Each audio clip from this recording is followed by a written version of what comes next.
بسم اللہ الرحمن الرحیم۔ 5 سنہری باتیں۔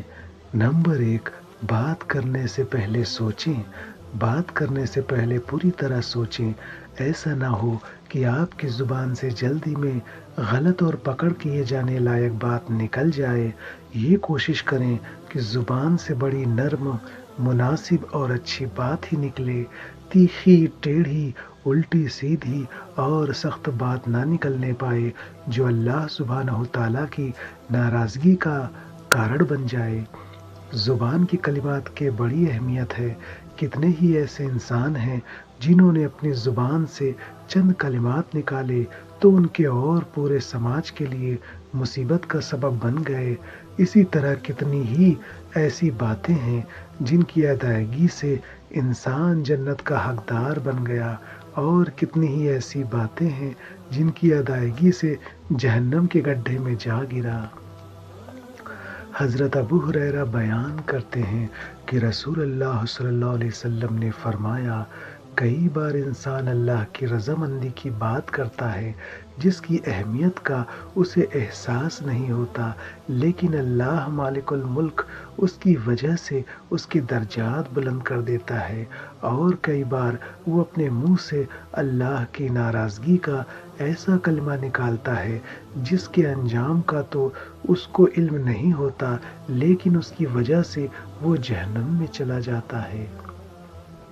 حضرت معاذ بن جبل رضی اللہ عنہ بیان کرتے ہیں کہ نبی اکرم صلی اللہ علیہ وسلم نے کہا، کیا میں تجھے تمام نیکیوں کی جڑ نہ بتاؤں؟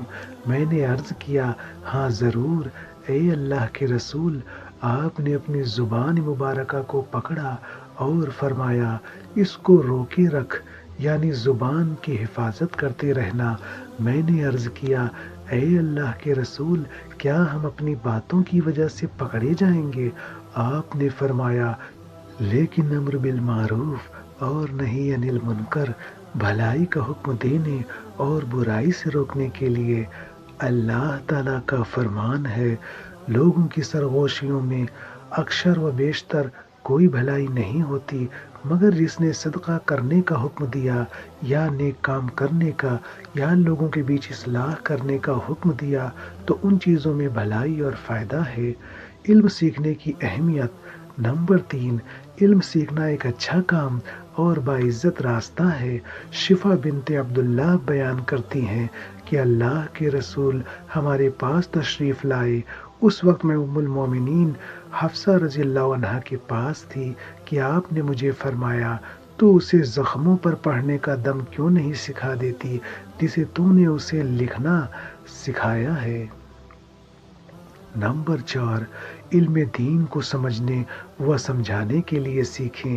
علم سیکھنے کا مطلب یہ نہیں ہے کہ آپ کے پاس کوئی سرٹیفکیٹ ہی ہو جو کسی عہدے، اعلیٰ نوکری یا نام کے لیے حاصل کرنا لازمی سمجھا جاتا ہے۔ نہیں، بلکہ دین اسلام کو اس کے احکام کے ساتھ جاننے کے لیے قرآن کو بہتر سے بہتر طریقے سے پڑھنے کی معلومات ہونا علم ہے۔ یہ اس لیے ضروری ہے کہ کم سے کم اپنے رب کی عبادت مکمل بصیرت کے ساتھ کی جا سکے۔ تعلیم حاصل کرنے کا مطلب ہی یہی ہے کہ ایک عورت اپنی اولاد وغیرہ کی تربیت اس صحیح منہج کے مطابق کر سکے جو منہج اللہ سبحانہ تعالیٰ کے پیارے رسول کا ہے، اور اسی پر ان کے صحابہ کرام، تابعین اعظام اور صالحین ازمن نے سیدھی اور محفوظ راہ پانے کے لیے عمل کیا۔ نمبر 5، کسی کم علم والے کا مذاق نہ اڑائیں۔ کسی ایسی بہن کا مذاق نہ اڑائیں جو پڑھنا لکھنا نہیں جانتی اور نہ ہی اپنے آپ کو علم میں بہتر اور دوسروں کو کمتر سمجھے، بلکہ دوسری بہن کے ساتھ توجہ اور نرمی سے پیش آئے۔